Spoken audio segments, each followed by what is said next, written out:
ആ ഒരു എന്താ പറയാ ആ സിലബസിൽ നിന്ന് ചോദിക്കാൻ സാധ്യത ഉള്ളതും കുറച്ച് നാളുകൾ ഒരു 5 വർഷം, ഒരു 5-6 വർഷം ഒരു ചോദ്യം, അതായത് ഈ റിപ്പീറ്റഡ് ആയിട്ട് മത്സര പരീക്ഷകളിൽ വരുന്ന കുറച്ച് ചോദ്യങ്ങൾ കൂടെ ക്ലബ് ചെയ്തിട്ടാണ്, പിന്നെ കുറച്ച് റെയർ ആയിട്ട് ചോദിക്കാൻ സാധ്യതയുള്ള കുറച്ച് ക്വസ്റ്റ്യൻസും എല്ലാം കൂടി ക്ലബ് ചെയ്തിട്ടാണ് നമ്മൾ ഡിസ്കഷൻ വെച്ചിരിക്കുന്നത്. പിന്നെ വേറൊരു കാര്യം പറയാനായിട്ടുള്ള എന്താന്ന് വെച്ച് കഴിഞ്ഞാല്, ഇതിപ്പം മുഴുവനായിട്ട് പഠിക്കാൻ പറ്റിയില്ല എന്നുണ്ടെങ്കിൽ, അതായത് ഇപ്പം ആ നോട്ട്സ് എല്ലാം പഠിക്കാൻ പറ്റിയില്ല എന്നുണ്ടെങ്കിൽ നിങ്ങൾക്ക് ചെയ്യാവുന്ന ഒരു കാര്യം എന്ന് പറഞ്ഞാൽ ഈ MCQs ഒന്ന് ഫോളോ ചെയ്താൽ മതി. അപ്പം അങ്ങനെയാണ് ഈ നമ്മളിപ്പം ചെയ്യാൻ പോകുന്നത്. നമ്മൾ പ്രധാനപ്പെട്ട ക്വസ്റ്റ്യൻസ് ആണ് ഇന്നിവിടെ ഡിസ്കസ് ചെയ്യാനായിട്ട് പോകുന്നത്. അപ്പൊ നിങ്ങൾക്ക് എളുപ്പത്തിന് വേണ്ടിയിട്ട് ഞാൻ ഇപ്പൊ പ്രിന്റ് ഒക്കെ എടുത്ത് പഠിക്കണമെന്നുണ്ടെന്നുണ്ടെങ്കിൽ ഈ ഒരു ഇതിൽ തന്നെ, അതായത് ഈ പറഞ്ഞ പോലെ ഈ PDF തന്നെ നിങ്ങൾക്ക് പ്രിന്റ് എടുത്ത് പഠിക്കാം. നിങ്ങൾ നോട്ടുകളൊന്നും ഇതിന് വേണ്ടിയിട്ട് ഇനി ഉണ്ടാക്കേണ്ട ആവശ്യമില്ല. ഇപ്പൊ MCQs നമുക്കൊന്ന് പെട്ടെന്ന് ഡിസ്കസ് ചെയ്ത് പോവാം. അപ്പം ആദ്യത്തെ ക്വസ്റ്റ്യൻ എന്ന് പറയുന്നത്, who was the chairman of the second administrative reforms commission? നമുക്കറിയാം, അഡ്മിനിസ്ട്രേറ്റീവ് റിഫോംസ് നമ്മൾ പഠിപ്പിച്ച കാര്യമാണ്. അതായത് എന്താണ് പബ്ലിക് അഡ്മിനിസ്ട്രേഷൻ പഠിച്ചപ്പോൾ നമ്മൾ പഠിച്ചതാണ്. അപ്പം അതില് സെക്കൻഡ് അഡ്മിനിസ്ട്രേഷൻ റിഫോംസ് കമ്മീഷൻ, അങ്ങനത്തെ ഒരു കമ്മീഷന്റെ ആർക്ക് എന്ന് പറയുന്ന നമ്മുടെ സെക്കൻഡ് അഡ്മിനിസ്ട്രേറ്റീവ് റിഫോംസ് കമ്മീഷന്റെ ചെയർമാൻ ആരായിരുന്നു? ചെയർമാൻ അതായത് ഇ ഗവേണൻസ്, അതോടൊപ്പം തന്നെ സിറ്റിസൺ ചാർട്ടേഴ്സ് എല്ലാം രൂപകൽപ്പന ചെയ്ത നമ്മുടെ സെക്കൻഡ് ആർക്കിന്റെ ചെയർമാൻ ആരായിരുന്നു? അപ്പൊ അതിന്റെ ഉത്തരമാണ് വീരപ്പ മൊയ്ലി. അപ്പൊ വീരപ്പ മൊയ്ലി ആയിരുന്നു സെക്കൻഡ് ആർക്കിന്റെ ചെയർമാൻ എന്ന് പറയുന്നത്. ഇനി the first Indian to join the Indian civil services.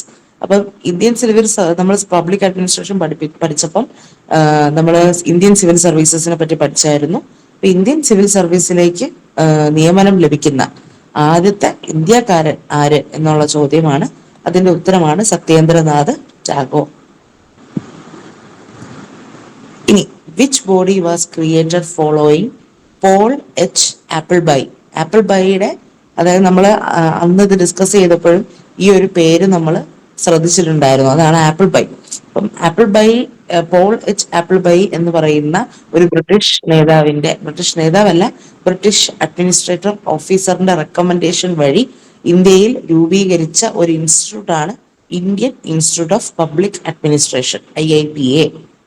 നമുക്ക് എല്ലാവർക്കും അറിയാം, ഇന്ത്യൻ അഡ്മിനിസ്ട്രേഷൻ സർവീസ് എന്ന് പറയുന്നത്, അല്ലെങ്കിൽ ഇന്ത്യൻ സിവിൽ സർവീസ് അല്ലെങ്കിൽ അഡ്മിനിസ്ട്രേഷൻ സർവീസുകൾ എന്ന് പറയുന്നത് ഒരു ബ്രിട്ടീഷ് ഗവൺമെന്റിന്റെ ഇന്ത്യൻ ബ്രിട്ടീഷ് ഗവൺമെന്റിന്റെ ഒരു കോൺട്രിബ്യൂഷൻ ആണ്. അപ്പം അവിടെ ഉണ്ടായിരുന്ന ഒരു ബ്രിട്ടീഷ് അഡ്മിനിസ്ട്രേറ്റർ ഓഫീസർ ആയിരുന്നു പോൾ എച്ച് ആപ്പിൾബൈ എന്ന് പറയുന്നത്. അദ്ദേഹത്തിന്റെ റെക്കമെൻഡേഷൻ വഴി രൂപകൽപ്പന ചെയ്ത ഒരു ഇൻസ്റ്റിറ്റ്യൂട്ട് ആണ് the Indian institute of public administration, IIPA എന്ന് പറയുന്നത്. ഇനി IAS, IPS, IFS ഇതെല്ലാം പ്രത്യേകം രൂപകൽപ്പന ചെയ്ത പോസ്റ്റ് ഇൻഡിപെൻഡൻസിൽ നടന്ന ഒരു ആക്ട് ഉണ്ട്. അപ്പം ആ ആക്ടിലാണ് IAS, IPS, IEF എന്ന് പറയുന്ന IFS എന്നൊക്കെ പറയുന്ന പോസ്റ്റുകളെ വേർതിരിക്കുകയും ഇന്ത്യൻ സിവിൽ സർവീസ് എക്സാമിനേഷനെ കുറച്ചും കൂടെ ഒക്കെ ഒന്ന് രൂപകൽപ്പന ചെയ്യുകയും കുറെ കൂടെ ഒക്കെ ഒന്ന് സ്റ്റാൻഡേർഡൈസ്ഡ് ആക്കുകയും ചെയ്തത്. അത് ഏത് ആക്ട് പ്രകാരമാണ്? അതാണ് all India services act. 1951 all India services act എന്ന് പറയുന്ന ആക്ട് പ്രകാരമാണ് IAS, IPS, IAFS എന്ന് പറയുന്ന ഇന്ത്യൻ സിവിൽ സർവീസ് അല്ലെങ്കിൽ ഇന്ത്യൻ അഡ്മിനിസ്ട്രേറ്റീവ് സർവീസസിന്റെ പല വകുപ്പുകളെ ഇൻഡിപെൻഡൻസിന് ശേഷം എന്ത് ചെയ്തത്? ഒന്നും കൂടി രൂപകൽപ്പന ചെയ്ത് ഒന്നും കൂടി സ്റ്റാൻഡേർഡൈസ്ഡ് ആക്കിയത്. ഇനി who is known as the father of Indian civil service? അപ്പം ഇതൊരു കുഴപ്പിക്കുന്ന ചോദ്യമാണ്. ഈ പറഞ്ഞ പോലെ ചാൾസ് കോൺവാലിസ് എന്നാണ് അദ്ദേഹത്തിന്റെ പേര്. അത് തന്നെയാണ് ശരിയായിട്ടുള്ള ഉത്തരവും. പക്ഷെ എപ്പോഴും നമുക്ക് ഓപ്ഷനുകളിൽ വരുന്നത് ഈ ചാൾസ് എന്ന് പറഞ്ഞിട്ട് മറ്റുള്ള സർനെയിമുകൾ വരുന്ന വ്യക്തികളുടെ പേരാണ്. അപ്പൊ ശരിക്കും പറഞ്ഞാൽ നമുക്കതൊരു കൺഫ്യൂഷൻ ആയിട്ടുള്ള ഒരു കാര്യമാണ്. ശരിക്കും നമ്മുടെ father of Indian civil services എന്ന് പറയുന്നത് ചാൾസ് കോൺവാലിസ് ആണ്. അതോടൊപ്പം തന്നെ ഈ ചാൾസ് കോൺവാലിസിന്റെ പേര് ചില എക്സാമുകളിൽ ഞാൻ കണ്ടിട്ടുണ്ട്. ഈ ആൻസർ കീ വരുമ്പോൾ ശരിക്കും പറഞ്ഞു കഴിഞ്ഞാൽ വേറെ ഏതെങ്കിലും ഒരു പേര് ഉത്തരം വരുന്ന ആൻസർ കീ ആണ് ഇവര് റിലീസ് ചെയ്യുന്നത്. അങ്ങനെ father of Indian civil service എന്ന് പറയുന്നത് ചാൾസ് കോൺവാലിസ് ആണ്. അത് ഒരിക്കലും മറക്കാതിരിക്കുക. പിന്നെ ഇന്ത്യൻ എഡ്യൂക്കേഷൻ സിസ്റ്റവുമായിട്ട് ബന്ധപ്പെട്ടിട്ട് വരുന്നതാണ് മക്കലെ മിനിറ്റ്സ് എന്ന് പറയുന്നത്. മക്കലെ മിനിറ്റ്സ് എന്ന് പറഞ്ഞു കഴിഞ്ഞാൽ നമ്മുടെ എഡ്യൂക്കേഷൻ സിസ്റ്റം, ഇന്ത്യയിലെ എഡ്യൂക്കേഷൻ സിസ്റ്റത്തിൽ കൊണ്ടുവരുന്ന ചില മാറ്റങ്ങൾ, അതോടൊപ്പം തന്നെ ഇന്ത്യൻ എഡ്യൂക്കേഷൻ സിസ്റ്റവുമായിട്ട് ബന്ധപ്പെട്ട് ഇപ്പം ഫിൽട്രേഷൻ പോലെയുള്ള ചില കാര്യങ്ങൾ നിങ്ങൾക്കതൊന്നും പഠിക്കാനില്ല, ഞാൻ എന്നാലും പറയാണ്. മക്കലെയുമായിട്ട് ബന്ധപ്പെട്ടിട്ടുള്ള ഒരു പ്രധാനപ്പെട്ട ഒരു കാര്യമാണ് മക്കലേസ് മിനിറ്റ്സ് എന്ന് പറയുന്നത്. ലോർഡ് മക്കലേസിന്റെ മിനിറ്റ്സ് എന്ന് പറയുന്ന ഒരു ഇതുണ്ട്. അതായത് വേറൊന്നുമല്ല, മക്കലെ മിനിറ്റ്സ് എന്ന് പറഞ്ഞു കഴിഞ്ഞാൽ ഇവരുടെ ഒരു യോഗം ചേർന്ന് ആ യോഗത്തിൽ നിന്ന് കിട്ടുന്ന, ആ യോഗത്തിലെ പ്രധാനപ്പെട്ട കാര്യങ്ങളെല്ലാം എഴുതിയെടുക്കുന്നതാണ് മക്കലെ മിനിറ്റ്സ് എന്ന് പറയുന്നത്. ഒരു ഉടമ്പടി പോലെ, ഉടമ്പടി എന്നും പറയാൻ പറ്റില്ല, ഒരു എഗ്രിമെന്റ് പോലെ. അപ്പം ആ മക്കലെ മിനിറ്റ്സ് എന്തുമായിട്ട് ബന്ധപ്പെട്ടിരിക്കുന്നു എന്ന് ചോദിച്ചു കഴിഞ്ഞാൽ ഇന്ത്യൻ എഡ്യൂക്കേഷൻ സിസ്റ്റവുമായിട്ടാണ് അത് ബന്ധപ്പെട്ടിരിക്കുന്നത്. ഇന്ത്യൻ സിവിൽ സർവീസസിന്റെ ഫാദർ എന്ന് പറയുന്നത് ചാൾസ് കോൺവാലിസ് എന്ന് പറയുന്ന വ്യക്തിയാണ്. ഇനി which activist is credited with the spread here spearheading with the RTI grass roots movements in Rajasthan? നമുക്ക് എല്ലാവർക്കും അറിയാവുന്ന ഉത്തരവാണ് അരുണ റോയ്. അവർ പ്രവർത്തിച്ച ആ ഒരു സംഘടനയുടെ പേരാണ് MKSS, Mazdoor Kisan Shakti Sangathan.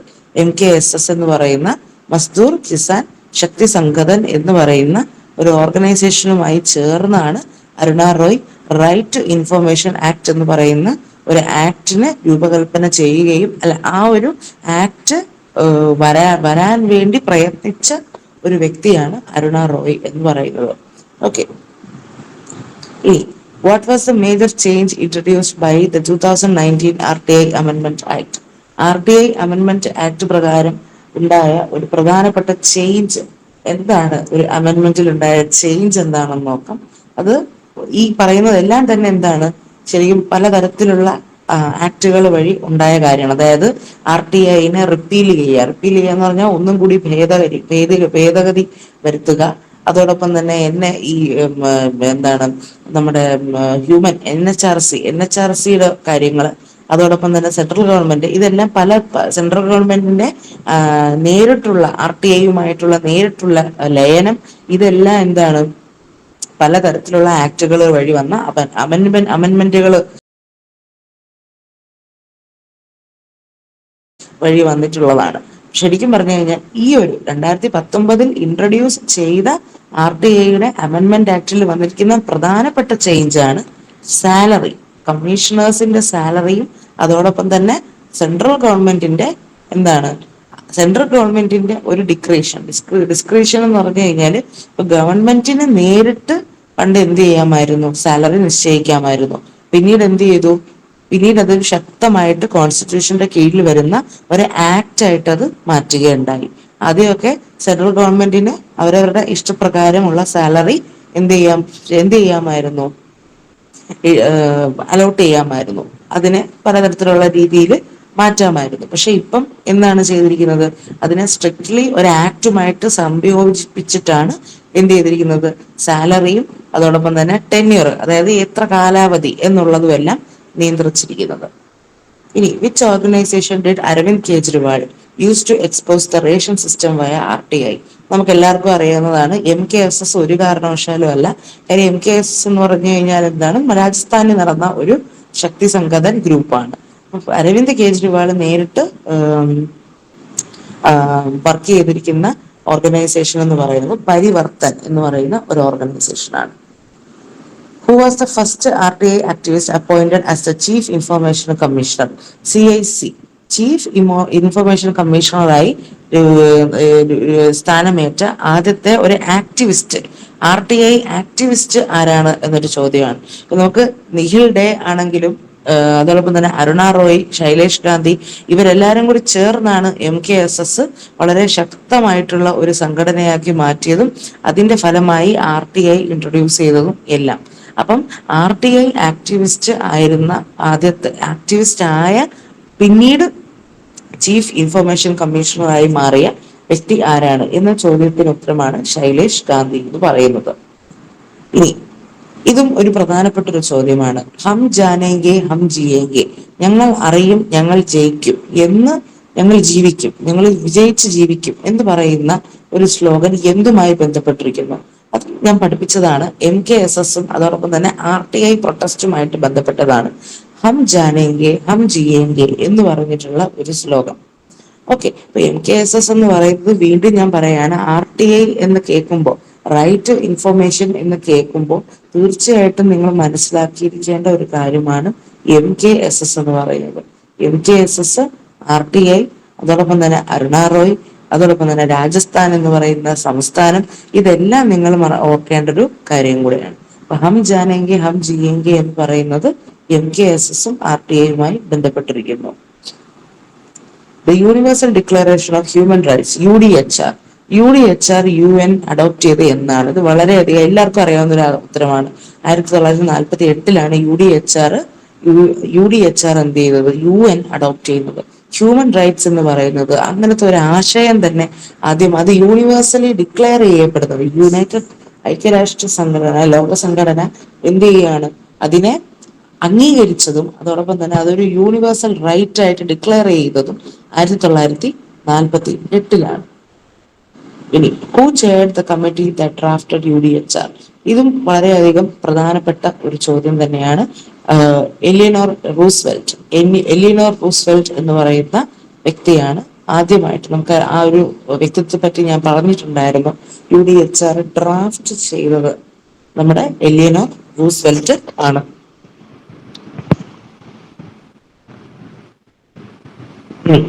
What is the headquarters of UN human rights council? UNHRCയുടെ ഹെഡ് ക്വാർട്ടേഴ്സ്. ഇതും ഒരു കുഴപ്പിക്കുന്ന ചോദ്യമാണ്. ഹേഗ് ആണെങ്കിലും ന്യൂയോർക്ക് ആണെങ്കിലും പാരീസ് ആണെങ്കിലും പലതരത്തിലുള്ള UN ഓർഗനൈസേഷൻസിന്റെ ഹെഡ് ക്വാർട്ടേഴ്സായി സേവനം അനുഷ്ഠിക്കുന്ന സ്ഥലങ്ങളാണ്. അപ്പം ഇവിടെ ചോദ്യം വളരെ സ്പെസിഫിക് ആണ്.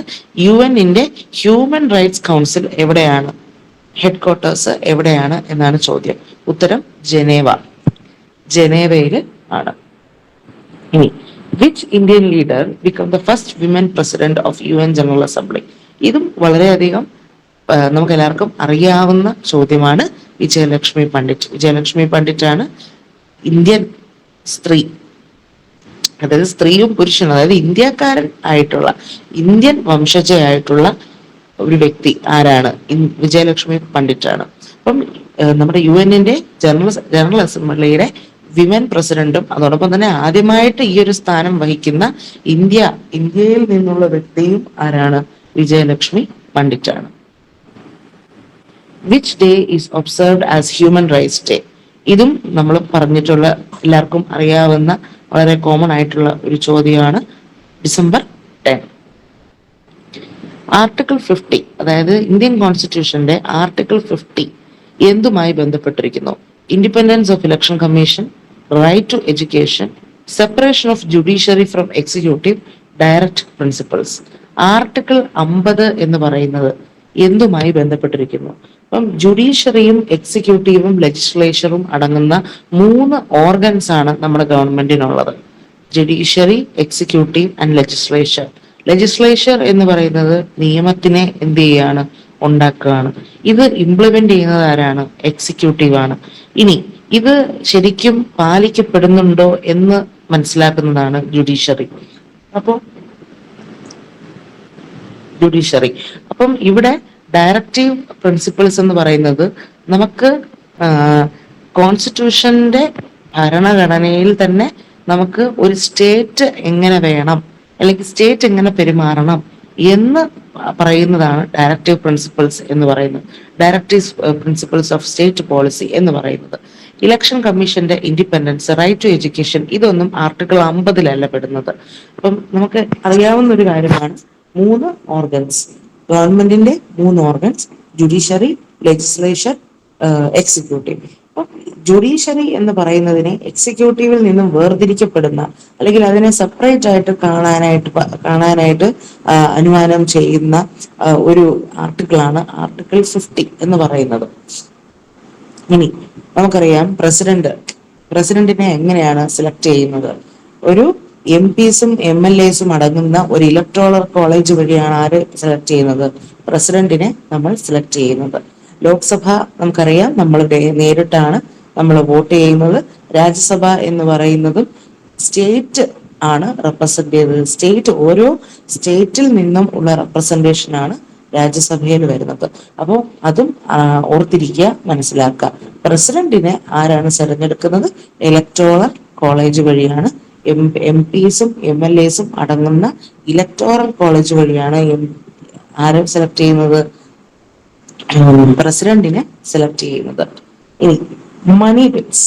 മണി ബിൽ എന്ന് പറയുന്നത്, ബില്ലുകൾ പലതരത്തിലുണ്ട്. ഓർഡിനറി ബില്ലുണ്ട്, മണി ബില്ലുണ്ട്, അതോടൊപ്പം തന്നെ ഫിനാൻഷ്യൽ ബില്ലുകളുണ്ട്.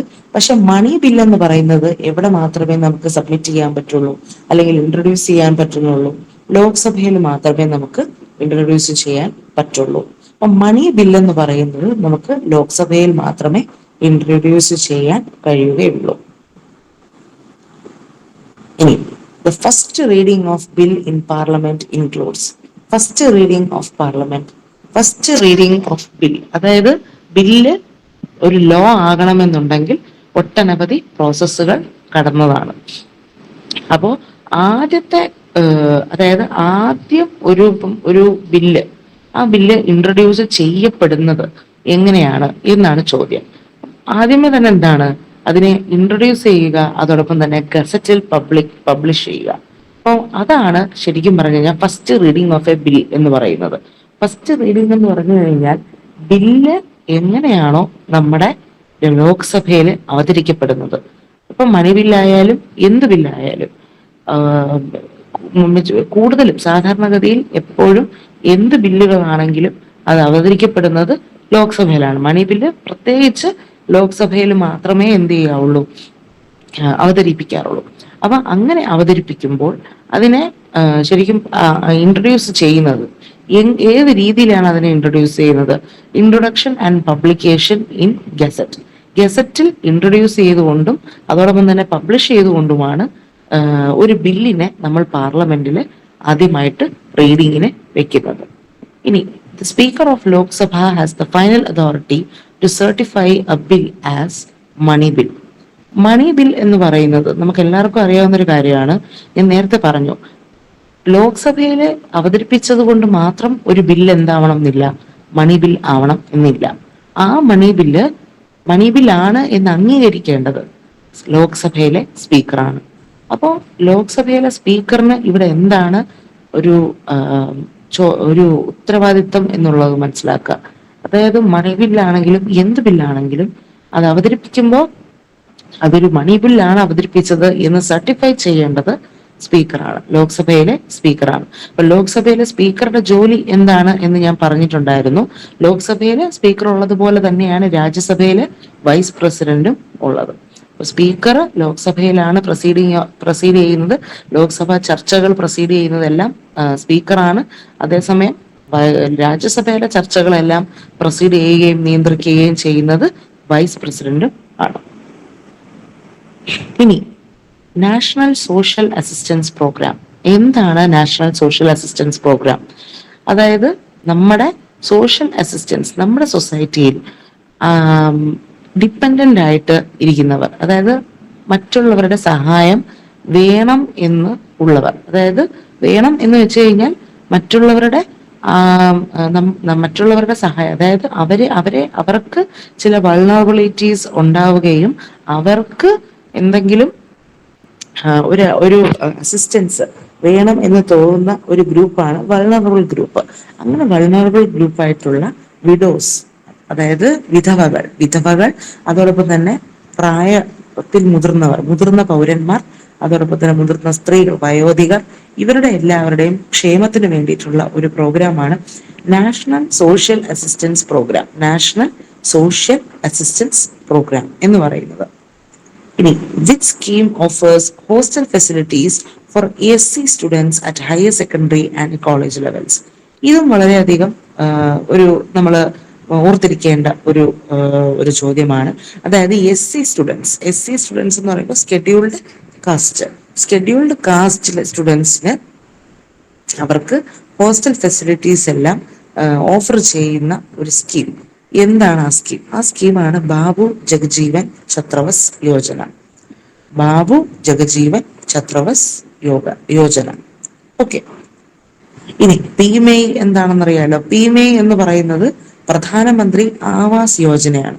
ആവാസും ഈ പറഞ്ഞ പോലെ ഹോസ്റ്റലും തമ്മിൽ എന്താണ്, ഏകദേശം ഒരു ക്ഷാമമുണ്ടല്ലേ.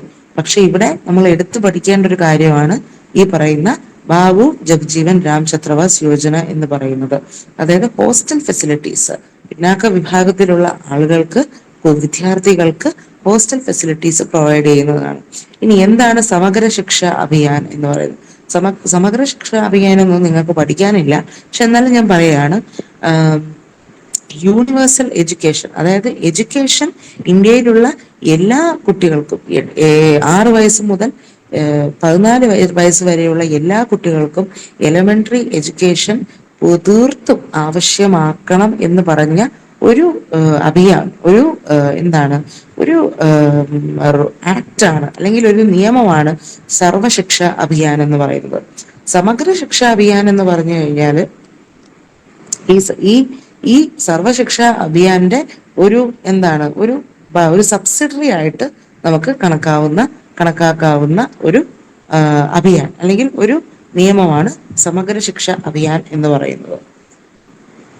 ഇനി വാട്ട് ഈസ് NSFDC? NSFDC എന്ന് പറയുന്നത് എന്താണ്? ആ പേരിൽ തന്നെ ഉണ്ട്, national scheme for financial development. അതായത് ഫിനാൻഷ്യൽ ഡെവലപ്മെന്റ് ആണ്, ഫിനാൻഷ്യൽ അസിസ്റ്റൻസ് ആണ് ആര് പ്രൊവൈഡ് ചെയ്യുന്നത്? NSFDC പ്രൊവൈഡ് ചെയ്യുന്നത്. സ്കെഡ്യൂൾഡ് കാസ്റ്റുകൾക്ക് ഫിനാൻഷ്യൽ അസിസ്റ്റൻസ് പ്രൊവൈഡ് ചെയ്യുന്ന സ്കീമാണ് NSFDC എന്ന് പറയുന്നത്. What is the key purpose of National Safai Karmacharis Finance and Development Corporation? സഫായി കർമ്മചാരീസ് ഞാൻ ഒരുപാട് തവണ ഞാൻ എക്സ്പ്ലെയിൻ ചെയ്തതാണ്. അതായത് പണ്ട് മുതലേ നമ്മുടെ നാടുകളിൽ ചില സോഷ്യൽ ഗ്രൂപ്പുകളെ അവരെ ചൂഷണം ചെയ്ത് വരികയായിരുന്നു. എന്തിനു വേണ്ടിയിട്ടാണ്? നമുക്കറിയാം, മാനുവൽ സ്കാവഞ്ചിങ് എന്ന് പറഞ്ഞാൽ ഡ്രെയിനേജസ് ക്ലീൻ ചെയ്യുന്ന ജോലി. ഈ ഡ്രെയിനേജ് ക്ലീൻ ചെയ്യുന്ന ജോലികൾ സാധാരണ ഒരു വിഭാഗത്തിൽപ്പെട്ട താഴ്ന്ന ജാതിയിൽപ്പെട്ട വ്യക്തികളാണ് എന്ത് ചെയ്തുകൊണ്ടിരുന്നത്. അതുകൊണ്ട് തന്നെ നാഷണൽ സഫായി കർമ്മചാരീസ് എന്ന് പറയുന്ന അവരുടെ ആ ഒരു ഗ്രൂപ്പിന് വേണ്ടിയിട്ട് ഫിനാൻഷ്യൽ സഹായം ചെയ്തു കൊടുക്കുന്നതാണ് NSKFDC എന്ന് പറയുന്നത്. ഇവരുടെ പർപ്പസ് എന്ന് പറഞ്ഞു കഴിഞ്ഞാൽ സാനിറ്റേഷൻ വർക്കേഴ്സിന് വേണ്ടിയിട്ടുള്ള ലോൺ പ്രൊവൈഡ് ചെയ്യുക. അതാണ് ഇവരുടെ പ്രധാനപ്പെട്ട ജോലി എന്ന് പറയുന്നത്. നാഷണൽ സഫായി കർമ്മചാരീസ് എന്ന് പറഞ്ഞു കഴിഞ്ഞാൽ സാനിറ്റേഷൻ വർക്കേഴ്സ് എന്നാണ് പറയുന്നത്. Under which act is untouchability declared A punishable offence in India? ഇന്ത്യയിലെ ഒരു പണിഷബിൾ ഒഫൻസ് ആയിട്ട് അൺടച്ചബിലിറ്റി, തൊട്ടുകൂടായ്മ, അതിനെ ഒരു പണിഷബിൾ ഒഫൻസ് ആയിട്ട് ഡിക്ലെയർ ചെയ്തത് protection of civil rights act 1955 അതായത് ഓരോ വ്യക്തിത്വത്തിന്റെയും ഓരോ വ്യക്തിയുടെയും ഓരോ വ്യക്തിയുടെയും സിവിക് എന്ന് പറഞ്ഞു കഴിഞ്ഞാൽ മനുഷ്യൻ, പീപ്പിൾ, സിറ്റിസൺ എന്നാണ് അർത്ഥം. അപ്പൊ ഓരോ സിവിക്കിന്റെയും എന്താണ് ഉത്തരവാദിത്തം, അവരുടെ ഫണ്ടമെന്റൽ റൈറ്റ് ആണ്. അതിനെ പ്രൊട്ടക്ട് ചെയ്യുകയാണ് വേണ്ടത്. അതുമായി ബന്ധപ്പെട്ട് വരുന്നതാണ് protection of civil rights act 1955. അവിടെയാണ് അൺടച്ചബിലിറ്റി എന്ന് പറയുന്ന ആ ഒരു സോഷ്യൽ ഈവിളിനെ നമ്മൾ എന്ത് ചെയ്യുന്നത്, ഒരു പണിഷബിൾ ഒഫൻസ് ആക്കി കണക്കാക്കപ്പെടുന്നത്. ഇനി സുഗമ ഭാരത് അഭിയാൻ, സർവശിക്ഷ അഭിയാൻ, സമഗ്ര ശിക്ഷ അഭിയാൻ, അതെല്ലാം കഴിഞ്ഞിട്ട് സുഗമ്യ ഭാരത് അഭിയാൻ എന്താണ്? ഡിഫറൻ്റ്ലി ഏബിൾഡ് ആയിട്ടുള്ള വ്യക്തികൾക്ക് എല്ലാ പൊതുസ്ഥലങ്ങളിലേക്കും ഈസി ആക്സസിബിലിറ്റി കൊണ്ടുവരിക എന്നുള്ള ലക്ഷ്യത്തോടു കൂടി ഉള്ള ഒരു അഭിയാനാണ്, ഒരു ശ്രമമാണ് സുഗമ്യ ഭാരത് അഭിയാൻ എന്ന് പറയുന്നത്. സുഗമ്യ എന്ന് പറഞ്ഞു കഴിഞ്ഞാൽ തന്നെ സുഗമമായത്. നമുക്കറിയാം, റെയിൽവേ സ്റ്റേഷനുകളിൽ ഈ ഡിഫറൻ്റ്ലി ഏബിൾഡ് ആയിട്ടുള്ള ആളുകൾക്ക്, അതായത് ഇപ്പൊ വീൽ ചെയറിൽ കടന്നു പോകാൻ പറ്റുന്നത്, അതോടൊപ്പം തന്നെ ബ്ലൈൻഡ് ആയിട്ടുള്ള വ്യക്തികൾക്ക് നടന്നു പോകാന് അവർക്ക് പ്രത്യേകം പാതകൾ ഇപ്പോൾ പലതരത്തിലുള്ള ഗവൺമെന്റ് സ്ഥാപനങ്ങളിലും അതോടൊപ്പം തന്നെ പൊതു ഇടങ്ങളിലും, ബസ് സ്റ്റാൻഡ് ആണെങ്കിലും റെയിൽവേ സ്റ്റേഷൻ ആണെങ്കിലും അങ്ങനെ പല സ്ഥലങ്ങളിലും ഇപ്പൊ ഇവർക്ക്, അതായത് ഡിഫറently ഏബിൾഡ് ആയിട്ടുള്ള വ്യക്തികൾക്ക് വേണ്ടിയിട്ട് എന്ത് ചെയ്യുന്നുണ്ട്, പലതരത്തിലുള്ള പ്രൊവിഷൻസ് ഒരുക്കുന്നുണ്ട്. അപ്പൊ അതിന്റെ ഭാഗമായിട്ട് ഉള്ള ഒരു അഭിയാനാണ് സുഗമ്യ ഭാരത് അഭിയാൻ എന്ന് പറയുന്ന ഒരു സ്കീം.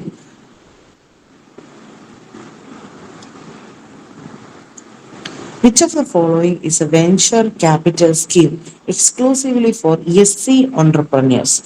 SC entrepreneur, അതായത് സ്കെഡ്യൂൾഡ് കാസ്റ്റില് പെടുന്ന ഈ തൊഴിലാളികൾ, അതായത് ചെറിയ ചെറിയ ജോലികൾ ചെയ്യുന്ന, ബിസിനസ്സുകൾ ആരംഭിക്കുന്ന, ചെറിയ ചെറിയ തൊഴിലുകൾ ചെയ്യുന്ന SC ഓൺടർപ്രനേഴ്സിന് വേണ്ടിയിട്ടുള്ളതാണ് വെഞ്ചർ, ഒരു ക്യാപിറ്റൽ സ്കീമുണ്ട്. അവർക്ക് ഫണ്ട് പ്രൊവൈഡ് ചെയ്യുന്ന സ്കീമാണ് വെഞ്ചർ ക്യാപിറ്റൽ ഫണ്ട്. അപ്പം ഇത് എന്തിനു വേണ്ടിയിട്ടാണ്? അതായത് വളർന്നു വരുന്ന ഓൺടർപ്രനേഴ്സിനെ, ബിസിനസ്സുകാരെ വളർത്തിക്കൊണ്ടുവരിക, അവർക്ക് വേണ്ട സഹായങ്ങൾ കൊടുക്കുക, ഫിനാൻഷ്യൽ അസിസ്റ്റൻസ് പ്രൊവൈഡ് ചെയ്യുക. ഇതൊക്കെയാണ് വെഞ്ചർ ക്യാപിറ്റൽ ഫണ്ട് എന്ന് പറയുന്നതിന് കൊണ്ട് സൂചിപ്പിക്കുന്നത്. ഇനി പ്രധാനമന്ത്രി ആദർശ് ഗ്രാം യോജന, പി മാഗിയും ഉണ്ട്, പി മൈയും ഉണ്ട്. പ്രധാനമന്ത്രി ആവാസ് യോജനയുണ്ട്, പി മെയ്യും ഉണ്ട്, മാഗിയും ഉണ്ട്. പി മാഗി എന്ന് പറയുന്നത് പ്രധാനമന്ത്രി ആദർശ ഗ്രാം യോജന എന്ന് പറയുന്നതാണ്. എന്താണ്? 100% electrification, women headed households, over 50% SC population, tribal residence. എന്താണ് ആദർശ ഗ്രാം യോജന?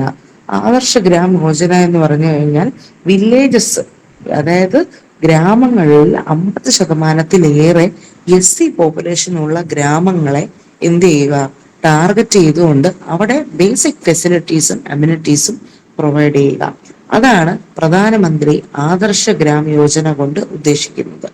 ഇനി this scheme is meant to provide self employment and skill based wage employment in urban areas. ഇതും ഞാൻ പഠിപ്പിച്ചതാണ്. അർബൻ ഏരിയ എന്ന് പറയുമ്പോൾ നമുക്കറിയാം എന്താണ്, സിറ്റി ടൗൺ ഏരിയ, വില്ലേജുകളിൽ നിന്ന് മാറി സിറ്റി ടൗൺ ഏരിയകളിൽ സെൽഫ് എംപ്ലോയ്മെന്റ്, അതോടൊപ്പം തന്നെ സ്കിൽ ബേസ്ഡ് വേജ് എംപ്ലോയ്മെന്റ്, ഇതെല്ലാം പ്രൊവൈഡ് ചെയ്യുന്ന എന്ത് സ്കീമാണ്? അതായത് അർബൻ ഏരിയയിൽ എംപ്ലോയ്മെന്റ് ശക്തമാക്കുന്ന ഏത് സ്കീമാണ്? അതാണ് ദീൻ ദയാൽ അന്ത്യോദയ യോജന എന്ന് പറയുന്നത്. ദീൻ ദയാൽ അന്ത്യോദയ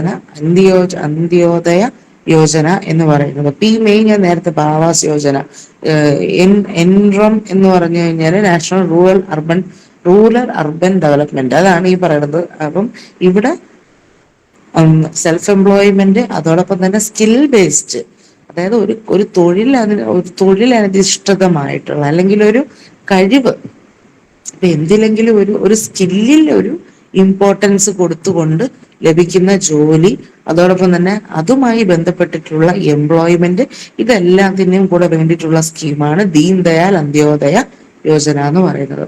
ഇനി ദ സോഷ്യൽ സെക്യൂരിറ്റി ഫോർ 2020 അതെന്താണെന്ന് നോക്കാം. 9 ലോകളെ, അതായത് നേരത്തെ നിലനിന്നിരുന്ന 9 ലോകളെ സംയോജിപ്പിച്ചുകൊണ്ടാണ് എന്ത് ചെയ്തിരിക്കുന്നത്, സോഷ്യൽ സെക്യൂരിറ്റി കോഡ് 2020 എന്ത് ചെയ്തത് വന്നത്. അപ്പൊ നേരത്തെ നിലനിന്നിരുന്ന 9 ലോകള്, ആ 9 ലോകളെയാണ് എന്ത് ചെയ്തിരിക്കുന്നത്, ഏകീകരിച്ച് കൊണ്ടുവന്നിരിക്കുന്നത്. ഇനി under which act was the appointment process of election commission members changed in 2023? Okay, election processes, അതായത് ഇലക്ഷൻ കമ്മീഷന്റെ മെമ്പേഴ്സിനെ സെലക്ട് ചെയ്യുന്ന കാര്യത്തിൽ ഗവൺമെന്റിന് എന്തുണ്ടായിരുന്നു, ചില അധികാരങ്ങൾ ഉണ്ടായിരുന്നു. അത് മാറ്റി കംപ്ലീറ്റ് ആയിട്ടും ഇലക്ഷൻ കമ്മീഷന്റെ ഒരു പ്രത്യേക ഓട്ടോണമസ് ബോഡിക്ക് വിട്ടതും, അതോടൊപ്പം തന്നെ അതിനെ വളരെയധികം ക്രെഡിബിലിറ്റി കൂട്ടിയതുമായിട്ടുള്ള ഒരു ആക്ട് ആണ് election commission of India appointments act. അത് 2023 എന്ത് ചെയ്തത്, പ്രാബല്യത്തിൽ വരുന്നത്. അപ്പൊ which act was the appointment process, അതായത് ഏത് ആക്ടിന്റെ പ്രോസസ്സിലാണ് ഈ പറയുന്ന ഇലക്ഷൻ മെമ്പേഴ്സിനെ ചേഞ്ച് ചെയ്തത് 2023? അതാണ് election commission of India appointments act പ്രകാരമാണ് എന്ത് ചെയ്തത്, മെമ്പേഴ്സിനെ ചേഞ്ച് ചെയ്തിരിക്കുന്നത്.